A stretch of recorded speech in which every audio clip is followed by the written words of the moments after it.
안녕하세요. 저는 서울시 장애인 의사소통 권리증진센터 김성현입니다. 오늘 제가 강의할 내용은 비구어 의사소통 학생을 위한 의사소통 평가 도구에 대해서 강의하도록 하겠습니다. 오늘 배워볼 평가 도구는 파라다이스 보완대체 의사소통 기초능력 평가 PAA, 그 다음에 두 번째로는 커뮤니케이션 매트릭스 평가 도구를 소개해 드리도록 하겠습니다. 평가 도구를 소개하기 전에 보완대체 의사소통 평가는 왜 하는지, 또 기본 원칙은 어떤 것이 있는지 먼저 알아보도록 하겠습니다. 보완대체 의사소통 평가의 목적은 각 사용자에게 맞도록 개별화된 적합한 방법을 찾아내기 위해서 평가를 진행하게 됩니다. 의사소통이라는 것은 개인별로 인지능력, 언어능력, 운동능력, 감각능력 등 능력들이 다 다르기 때문에 기존에 만들어진 의사소통판이나 기존의 기자재를 사용하는 것이 아니라 보완대체 의사소통, 체계적인 평가를 통해서 개별적으로 제작하고 또 적용하는 것이 효과적입니다. AAC 평가의 기본 원칙은 7가지로 나누어져 있는데요. 첫 번째로는 AAC 평가는 모든 사람이 의사소통할 수 있다는 전제를 기반으로 하여야 됩니다. 모든 사람들은 태어나기 전부터 또 태어나고 나서 표정이나 몸짓, 소리 등 다양한 방법으로 의사소통을 하고 있는데요. 선생님들께서 이제 당사자를 만나게 되고 또 대상 학생들을 만나게 됐을 때 눈맞춤이 어려워서 의사소통이 지도를 할 수가 없어요. 또 지능이 낮아서 의사소통을 할 수가 없어요. 장애가 너무 심해서 의사소통 지도를 하기가 어려워요. 이러한 이유 때문에 평가를 꺼려하시거나 어려워하시는 경우가 많습니다. 하지만 이런 부분은 잘못된 부분이고 모든 사람은 의사소통을 할 수 있고 지금도 하고 있다라는 관점을 가지고 평가를 진행을 해주시면 좋겠습니다. 네, 두 번째로 AAC 평가는 사용자의 강점과 약점을 파악하는 과정입니다. 평가를 통해서 학생의 약점을 보는 것도 중요하고 또 그것을 보완하는 것도 중요하지만 강점을 파악해서 지원하는 것이 더욱 중요합니다. 따라서 가능성을 발견하고 의사소통을 효과적으로 할 수 있도록 지원하는 것이 중요합니다. 세 번째로 AAC 평가는 현재와 미래의 필요와 요구를 파악하는 것입니다. 현재의 의사소통 요구에 대한 파악도 필요하지만 해당 학생의 미래에 변화될 의사소통 요구도 파악하는 것이 중요합니다. 예를 들어 유치원을 다니는 대상 학생이 있을 때 그 친구가 통합학급으로 진학이 예정되어 있고 또 그게 미래에 변화될 과정이라면은 환경의 변화와 의사소통 대상의 확장 등 미래의 변화에 대한 예측과 준비가 필요합니다. 네 번째로 AAC 평가는 비장애인의 의사소통을 근거로 하는 참여 모델이 바람직합니다. 장애인이라고 해서 나이를 낮게 보거나 수준을 낮게 보는 것이 아니라 비장애인과 같은 연령대의 생활 패턴과 의사소통 형태를 근거로 하여야 됩니다. 따라서 의사소통 요구나 의도가 잘 나타나지 않더라도 장애인 대상자의 연령에 맞는 생활을 할 수 있도록 환경적 도움과 의사소통 능력 증진을 위한 AAC 활용하는 것이 중요합니다. 다섯 번째로 AAC 평가는 중재와 연계해서 지속적이고 빈번하게 실시해야 됩니다. AAC 중재가 계속해서 지속되고 중재가 진행되고 있을 때는 대상자의 의사소통 능력이 분명히 변하게 될 것입니다. 어휘도 변하고 장소도 변하고 환경도 변하게 될 것입니다. 그렇기 때문에 의사소통 능력과 변화에 따라 알맞은 의사소통 중재를 지원하고 또 그에 따른 의사소통 지속적인 평가를 진행을 통해서 중재와 연계하는 것이 필요합니다. 여섯 번째로 AAC 평가는 대상자의 다양한 일상생활 환경과 상황 안에서의 정보를 포함하여서 평가를 하여야 됩니다. AAC의 사용 목적은 실제 일상생활 또 생활 환경에서 의사소통을 원활하게 하기 위해서 AAC를 사용하는 것이기 때문에 의사소통이 일어나는 환경과 상황에 대한 정보를 파악하고 수집하는 과정이 필요합니다. 마지막으로 언어치료사, 교사, 부모 등 대상 학생에 관련된 사람들이 함께 모여서 평가하는 것이 바람직합니다. 대상자의 친근한 사람, 앞에 말씀드렸던 언어치료사나 교사, 부모들은 각자가 알고 있는 정보도 다르고 내용도 다르기 때문에 함께 협력하고 협의해서 의사소통 지원과 방향성을 결정하는 것이 필요합니다. 따라서 대상자와 가까운 대상, 아까 말씀드렸던 언어치료사, 교사, 부모 등 대화 상대방이 다양한 정보 제공과 협의를 통해서 정확하고 알맞은 의사소통 중재, 또 앞으로의 일관성 있는 중재가 필요합니다. 네, 본격적으로 이제 PAA 평가 도구에 대해서 소개를 드리도록 하겠습니다. PAA 평가 도구는 다양한 장애 유형의 의사소통 능력을 평가하기 위한 검사 도구입니다. 제가 개인적으로 PAA 보완대체 의사소통 기초 능력 평가의 가장 큰 장점이라고 보는 것은 첫 번째로 운동 능력, 감각 능력, 인지 능력, 언어 능력 이 네 가지 모두를 평가할 수 있기 때문에 가장 큰 장점으로 보고 있습니다. 또한 PAA 도구 같은 경우에는 개별 사용자에게 알맞은 초기 보안 대체 의사소통 체계를 파악할 수 있고 또 그것을 제작할 수 있고 만들 수 있고 또 다양한 변화를 파악해서 그것에 대한 정보를 확인하고 적절한 의사소통 방법을 적용을 할 수가 있습니다. 마지막으로 다양한 연령과 장애뿐만 아니라 언어 능력의 발달 지연, 또 퇴행 등 다양하게 적용이 가능한데요. 대상자를 좀 더 자세히 보게 되면은 첫 번째로 언어 치료를 오래 했지만 조음 능력이 충분히 향상되지 않은 경우, 또 두 번째로는 지적장애, 자폐 등 조음 기관의 이상은 없지만 언어 능력의 발달이 지체된 경우, 세 번째로는 교통사고나 뇌졸중 등으로 국어 표현 능력이 일부 혹은 모두 상실된 경우, 또 루게릭병과 같은 진행성 신경질환으로 언어 표현 능력이 퇴행하는 경우에 사용할 수 있습니다. 보완대체 의사소통이라는 것은 연령에 상관없이 적용할 수 있는 방법이기는 하지만 PA 본 검사 도구는 유아 및 학령기의 아동을 중심으로 개발되었다는 것을 유의해 주시면 감사하겠습니다. 네, 세 번째로 목적에 대해서 살펴보면은 가장 큰 목적은 의사소통에 어려움이 있는 사람의 의사소통 지원을 하기 위함이고요.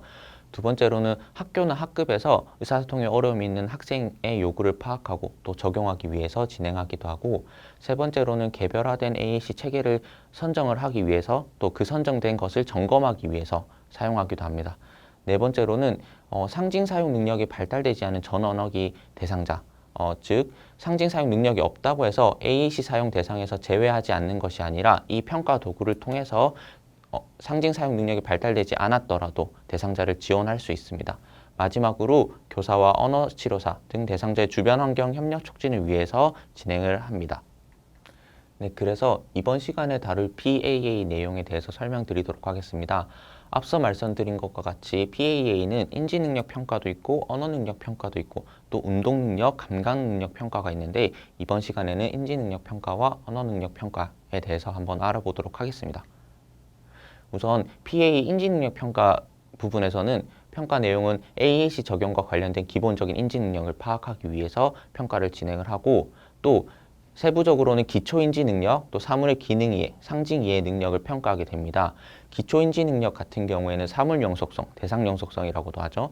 사물영속성과 부분과 전체 개념이해, 범주화 능력을 평가할 수 있고, 사물의 기능이해와 상징이해 능력에서는 사물의 기능에 대해서 인지를 하고 있는지, 물을 마신다라는 것이 컵인 것을 알고 있는지, 또 사물과 상징의 대응관계를 평가해서 기초적인 인지능력을 평가할 수 있습니다.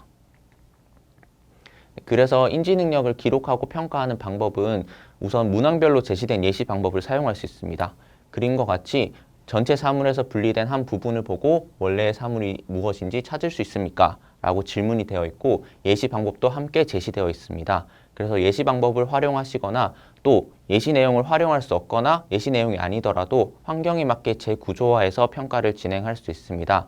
하지만 재구조화할 때는 평가에서 사용하는 어휘나 도구, 물건들은 핵심 어휘 위주, 저희가 일상생활에서 가장 많이 사용하는 어휘를 위주로 구성할 것이 중요합니다. 다음으로 평가를 진행하면서 추가로 관찰되는 행동 등에 대해서는 아래쪽에 메모를 하거나 추가 내용을 기재하는 것이 필요합니다. 다음으로 PAA 언어능력 평가에 대해서 알아보도록 하겠습니다. 언어능력 평가 내용은 평가 대상자, 대상 학생이 기능적으로 사용하고 있는 의사소통 방법, 도구적인 방법 또는 비도구적인 방법이 어떤 것이든지 평가를 하고, 또 표현 언어와 수용 언어에 대한 이해 능력, 의사소통 욕구, 모방 능력, 소리나 몸짓, 기존에 사용하고 있는 의사소통 방법을 파악할 수 있습니다. 두 번째로 기록하고 평가하는 방법은 의사소통 행동 기능별로 사용하는 의사소통 방법에 대해서 전체적으로 모두 기록하고 평가하는 것이 중요합니다. 그래서 일상생활 환경이나 다양한 환경에서 관찰을 통해서 평가할 수 있고, 평가 대상자의 주변 환경, 언어치료사, 교사, 부모 등등 주변 환경의 정보 수집을 통해서 기록하고 평가하는 것도 필요합니다. 네, 다음으로는 PAA를 적용해 보도록 하겠습니다. 제가 학생을 가상으로 가정을 해서 이렇게 정보를 가져왔는데요. 초등학생 5학년 길동이라는 이름으로 제가 정보를 가져왔습니다. 길동이의 경우에는 학업 기술과 태도는 수업에 참여도는 높지만 주의 집중의 시간이 짧다라는 특성이 있고, 또 의사소통 특성으로는 원하는 것을 요구하는 상황에서는 표정이나 몸짓을 사용하지만 또 가끔은 사진이나 상징, 그림 등을 활용해서 표현하기도 합니다. 또 일상생활과 신변 처리와 같은 간단한 지시 따르기가 가능하며 자발적인 의사표현보다는 수동적으로 상대방의 질문이나 요구에 따라서 반응하는 경우가 많습니다. 생활기술에서는 대소변과 양치질 등 간단한 신변 처리 기술은 스스로 가능하며 먹는 것에 관심이 많다라는 특성을 가지고 있습니다. 행동 측면에서는 화가 나거나 기분이 나쁠 때 물건을 던지거나 다른 사람을 타해하거나 자해하는 행동이 있습니다. 네, 그래서 제가 길동이에게 실제로 의사소통 평가를 진행을 했을 때 길동이에게 책상 위에 초콜릿을 얹어두고 손수건으로 초콜릿을 가렸습니다. 그랬을 때 길동이는 손수건을 치우면서 초콜릿을 먹는 모습을 보였습니다. 그래서 저는 반응 있음, 학생 반응에는 반응 있음에 체크를 하고 반응 양식에는 손으로 천을 치움, 손으로 손수건을 치움이라고 작성을 했습니다. 그리고 의사소통 행동 기능 평가에서 표현 언어 영역을 평가를 진행했을 때 제가 길동이에게 물었습니다. 길동아, 밥 먹을래? 라고 물었을 때 길동이는 웃으면서 대답을 하거나 또는 예나 좋아요에 해당하는 사진이나 그림을 지적하기도 했습니다. 그래서 반응 있음에 체크를 하고 표정과 사진과 그림을 사용했다라는 것에 체크를 했습니다.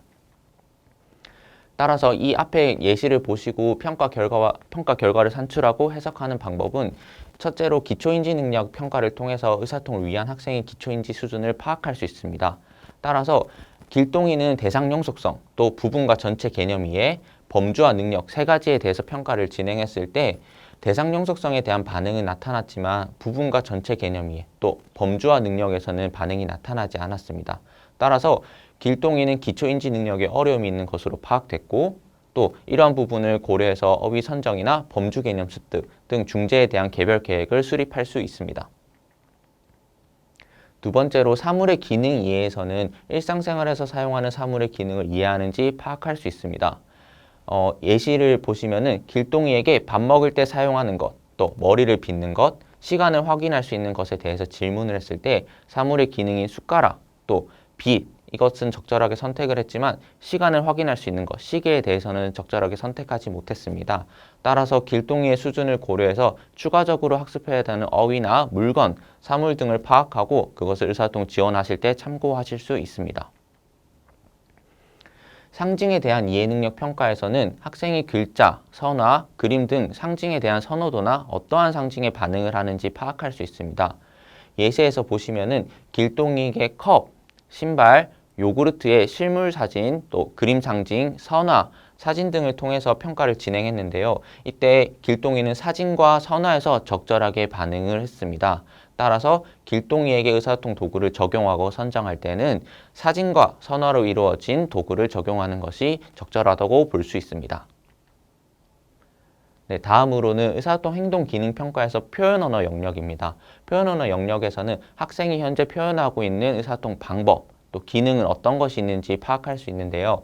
예시를 보시면 길동이의 주 보호자, 어머니, 또 교사, 활동지원사 등을 통해서 정보를 수집하고 또 교사가 학교 생활 속에서 관찰 평가를 통해서 진행한 결과 수긍하기, 거부하기, 물건 요구하기 기능이 관찰되었습니다. 따라서 길동이가 기능적으로 표현하지 못하는 기분 감정이나 다른 기능 등을 파악해서 개별 계획을 수립하실 때 수립을 하시고 지원을 하실 수가 있습니다.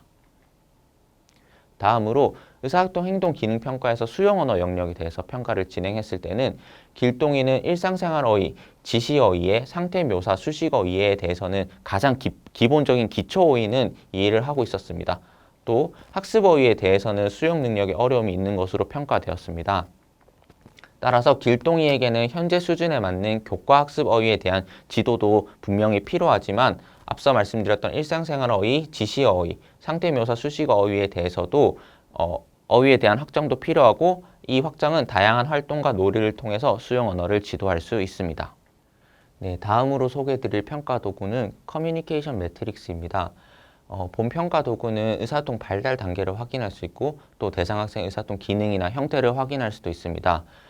커뮤니케이션 매트릭스 평가 도구는 비형식적인 평가고 또 오프라인과 온라인 모두에서 사용할 수 있고 무료로 사용할 수 있다는 장점이 있습니다. 또 지속적인 평가와 진행 상황 파악이 용이해서 효과적인 의사소통 중재가 가능합니다. 커뮤니케이션 매트릭스 평가 도구를 진행하는 목적은 의사소통 발달 단계와 각 단계별 특성을 확인할 수 있고 두 번째로 대상 학생의 단계를 파악해서 성취된 것과 성취되지 않은 것을 확인할 수 있습니다. 또 주변 환경이 같이 함께 평가에 참여할 수 있고 또 그것을 통해서 학생에게 적합한 IEP를 수립을 할 수 있습니다. 그래서 커뮤니케이션 매트릭스 평가 도구를 기록하고 평가하는 방법은 우선 커뮤니케이션 매트릭스 해당 사이트에 들어가게 됩니다. 들어가게 되시면은 회원 가입을 하실 수 있고 회원 가입은 이메일 주소나 비밀번호를 설정하시면은 손쉽게 가입하실 수 있습니다. 회원 가입을 마치시면은 기본 정보를 등록하셔야 됩니다. 평가하고자 하는 대상 학생에 대한 기본적인 정보, 연령이나 성별, 장애 영역 등을 입력을 하고 평가를 진행을 하게 됩니다. 평가를 진행을 하게 되면 이렇게 문장으로도 나오고 또 영상으로도 나오는 질문들이 있습니다. 여기서 아니오라는 부분이 두 가지로 나누어져 있는데요. 첫 번째 아니오는 이 사람의 능력 범위 바뀝니다 라고 되어 있는 설명은 해당 의사소통 기능이나 능력이 부족하다라는 의미고, 두 번째 아니오에서 이 단계를 능가했습니다는 해당 의사소통 기능이나 능력의 숙달을 의미합니다. 네, 다음으로는 커뮤니케이션 매트릭스 평가 도구의 평가 질문 구성 예시에 대해서 알아보도록 하겠습니다. 우선 세 단계로 나누어져 있습니다. 전의도적 단계, 또 의도적 비상징 단계, 또 의도적 상징 단계 세 단계로 나누어져 있는데요. 첫 번째로 전의도적 단계는 예를 들면 갓난아기가 배가 고파서 울었을 때 이것은 본능적으로 또 반사적으로 하는 행동일 때는 전의도적 단계에 해당합니다. 또 두 번째 의도적 비상징 단계에서는 아기가 배가 고파서 우는데 내가 배가 고플 때 울면은 밥을 주는구나 라는 것을 의도적으로 사용하고 또 비상징적으로 사용하는 단계입니다. 세 번째로 의도적 상징 단계는 배가 고플 때 배고파요 라는 상징을 사용하거나 상징 카드를 건네주거나 다른 기기를 통해서 의사표현을 하는 것을 뜻합니다. 그래서 평가를 진행하게 됐을 때 제가 앞에 보여드렸던 길동이를 대상으로 제가 평가를 진행을 해보았습니다. 자세히 보시면 길동이는 1단계, 2단계 이 부분에 대해서는 이미 경과를 해서 숙달된 상황입니다. 그리고 3단계에서는 거부와 거절, 또 사물을 추가로 요구하는 것, 선택하는 것은 숙달이 되었지만 나머지 부분은 숙달이 되지 않았다라는 것을 볼 수가 있습니다. 그리고 또 앞서 보여드렸던 이런 일람표 대신에 평가 목록표가 확인을 할 수가 있습니다. 평가 목록표는 해당 학생이 숙달됐는지 안 됐는지 또 현재 상황과 또 앞으로의 진전도 상황을 쉽게 파악할 수 있는 장점이 있습니다. 그래서 아까 평가를 진행한 결과를 토대로 산출과 해석을 하자면 길동이는 비의도적인 행동과 의도적인 행동은 기능적으로 사용하지만 이후 단계에서는 각 행동과 의사소통 기능별로 어려움이 있다는 것을 파악할 수 있습니다.